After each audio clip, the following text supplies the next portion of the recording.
Olá, galera do YouTube, novamente estamos aqui para ler a palavra de Deus. Vamos embora lá? Ler a palavra? Pegue sua Bíblia. Vamos ler. Vamos ler a palavra de Deus lá em Mateus, no capítulo 1, e versículo 1 ao 17. Eu quero que você pegue a sua Bíblia para a gente ler juntos, tá? Não vou colocar aqui na tela, porque seria mais fácil, bem cômodo. Eu quero que você use a sua Bíblia para você começar a manuseá-la. Eu sei que muitos de vocês já manuseiam a Bíblia muito bem, mas não custa nada todo dia a gente aprender mais e mais, porque nela tem muita coisa boa. Pegou a Bíblia? Abriu em Mateus capítulo 1, então bora lá. Mas capítulo 1 é a genealogia de Jesus, sim. Mas na genealogia de Jesus também nos dá muita informação boa, nos deixa uma mensagem maravilhosa. Eu vou mostrar para você. Olha lá. Eu não vou ler todo, eu vou ler algumas partes do versículo 1 ao 17, aquelas partes que eu considerei que foram mais chamativas, tá? No versículo 1 diz assim: livro da geração de Jesus Cristo, filho de Davi e filho de Abraão. Jesus Cristo era filho de Davi e Davi, filho de Abraão. Por que filho? Porque eram descendentes da mesma linhagem. 2. Abraão gerou a Isaac, Isaac gerou a Jacó, e Jacó gerou a Judá e a seus irmãos. Não é? Aí você pode dizer, mas será que cada um desses só gerou um filho? Não, alguns geraram vários filhos, outros menos, outros mais, mas o que era considerado para a genealogia era só o filho mais velho, tá? No caso, Abraão gerou Isaac, mas Isaac não era nem um primogênito, mas era o filho da promessa, então o que vale é o filho da promessa. Existiram irmãos de Isaac mais velhos, existiram mais novos, mas Isaac foi considerado o filho da promessa, então ele que faz parte da genealogia para as descendências. E Davi, filho de Abraão. Davi era filho de Jessé. Era o mais novo. Poderia ser o mais velho? Poderia, mas Deus escolheu o mais novo, né? Porque Deus não está olhando costume de homens, né? Na época, o costume era o filho mais velho receber toda a herança, ou a maior parte da herança, ou entrar na genealogia. Mas Deus, ele não olha para o costume dos homens. Deus faz da forma que ele quer. Então, segundo o coração de Deus, Davi era quem deveria estar na genealogia. Era quem seria o rei. Então, foi assim. E Abraão gerou a Isaac, Isaac gerou a Jacó, Jacó gerou a Judá e seus irmãos. E Judá gerou a Tamar, gerou de Tamar a Pérez e Zerá. E Judá gerou de Tamar Pérez e a Zerá. E Zerá gerou a Esrom, e Esrom gerou a Arão. Então, vamos ver aqui Judá. Judá foi um dos filhos de Jacó, que depois se transformou em Israel, o nome dele. E pelo anjo, né, que ele lutou com o anjo, quando ele saiu da terra do seu sogro e foi, né, em rumo de outra terra para formar a sua família. E no caminho ele encontrou o anjo. Tem toda aquela história que depois você vai ler lá em Gênesis. E ele deixou de ser Jacó, passou a ser Judá. Mas na genealogia ainda permanece Jacó. Ele gerou a Judá, mas ele gerou mais filhos. Mas Judá foi o que entrou na genealogia. E Judá teve a sua esposa, que não era Tamar, era uma outra esposa, e gerou, parece que, 3 filhos. No entanto, quando chegou na idade de casar, um deles casou-se com Tamar. E não gerou filhos. Daí ele morreu. Aí, pela lei de Moisés, teria que o irmão, o próximo irmão, casasse com a viúva para deixar descendentes para o irmão que morreu.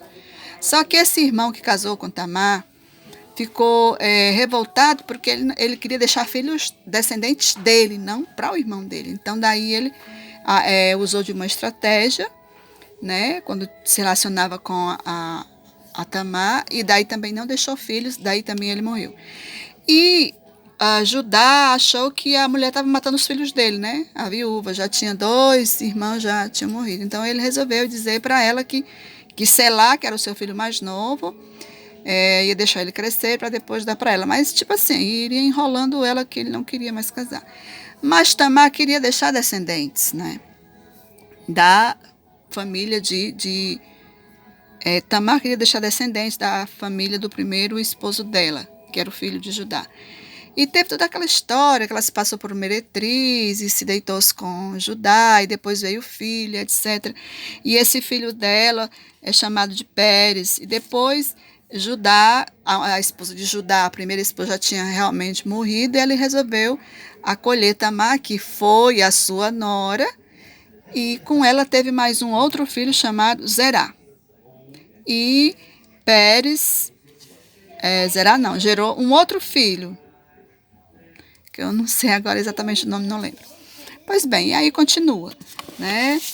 E daí vem Arão gerou Aminadab, Aminadab gerou a Nasson, Nasson gerou a Salmão, Salmão gerou a Raabe, gerou de Raabe a Boaz. Olha só, Raabe, outra mulher, né?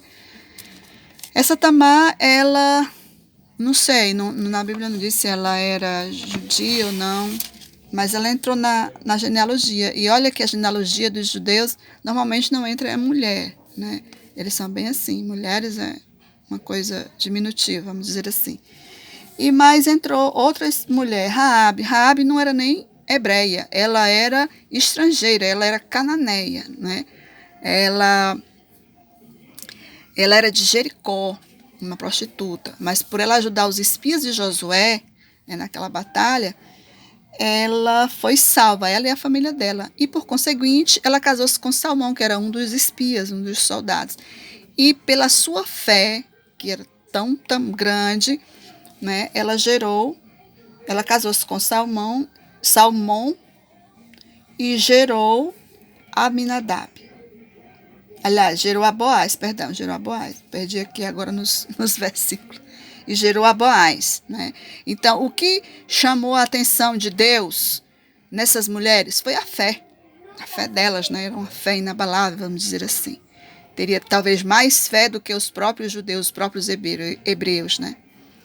E então, daí Obed gerou a Jessé, Jessé gerou a Davi, e Davi gerou a Salomão, que foi a mulher de Urias, Salomão gerou a Roboão, Roboão gerou a Abias, e que gerou a Asa, e que gerou a Josafá, Josafá gerou a Jorão, e que gerou a Uzias, e que gerou a Jotão, e que gerou a Cais, e gerou a Zedequias, e que gerou a Manassés, que gerou a Amon, que gerou a Josias, a Jeconias. E aí, quando chegou em Jeconias, houve a deportação para a Babilônia, foi o cativeiro da Babilônia, não é? E depois da deportação para a Babilônia, Jeconias gerou a Salatiel, que gerou a Zorobabel, que gerou a Abiúde, que gerou a Eliaquim, Eliaquim gerou a Azó. Você está acompanhando, né, na sua Bíblia aí. Azó gerou a Sadoc, que gerou a Aquim, que gerou a Eliúde, que gerou a Eleazar, que gerou a Matã, e que gerou a Jacó. E Jacó gerou a José, que foi o esposo da Maria, mãe de Jesus Cristo. E aqui diz que de sorte que todas as gerações de Abraão até Davi foram 14, e de Davi até a deportação para a Babilônia também foram mais 14. E desde a deportação para a Babilônia até Jesus Cristo, mais 14 gerações. Então, significa, de Abraão até Davi foram 14 gerações. Pode contar que dá certinho. De Davi até a deportação para a Babilônia, que foi o cativeiro babilônico, foram mais 14 gerações. E da Babilônia para até Jesus foram mais 14 gerações, né?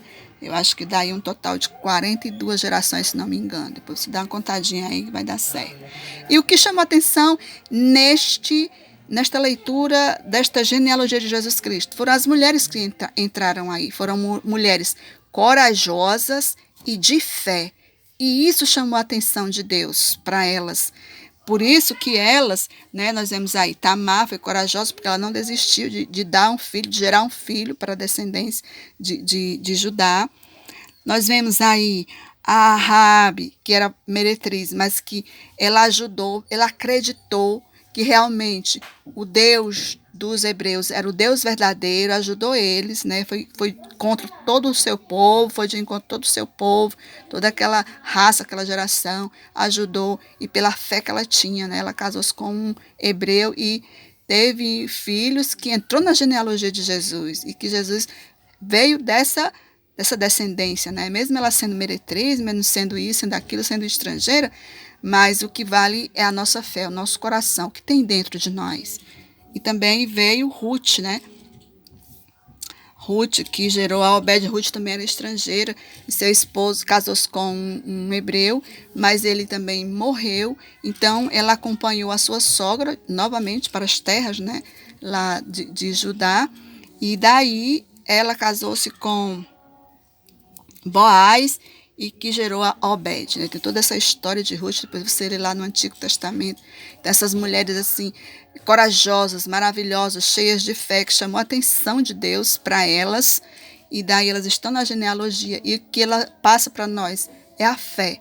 E Jesus, quando ele veio aqui, né, ao mundo, ele veio em busca daqueles que realmente têm fé, em busca daqueles que realmente creem que Deus é o nosso único Deus e Pai de nosso Senhor Jesus Cristo, né? Lá em Hebreus está dizendo que sem fé é impossível agradar a Deus. E todos aqueles que se aproximam dele têm que ter fé que ele é o Deus que criou todas as coisas. Amém? E por hoje é só. E amanhã tem mais Bíblia. Vamos ler a Bíblia. E até lá.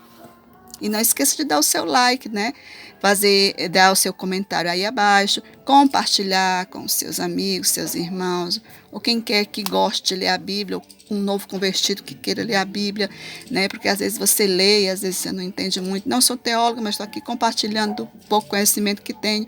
E se você, dentro dessa leitura que foi lida, você tiver algo a acrescentar, pode deixar aí nos comentários que a gente também passa na próxima leitura. Amém? Fica com Deus e até lá.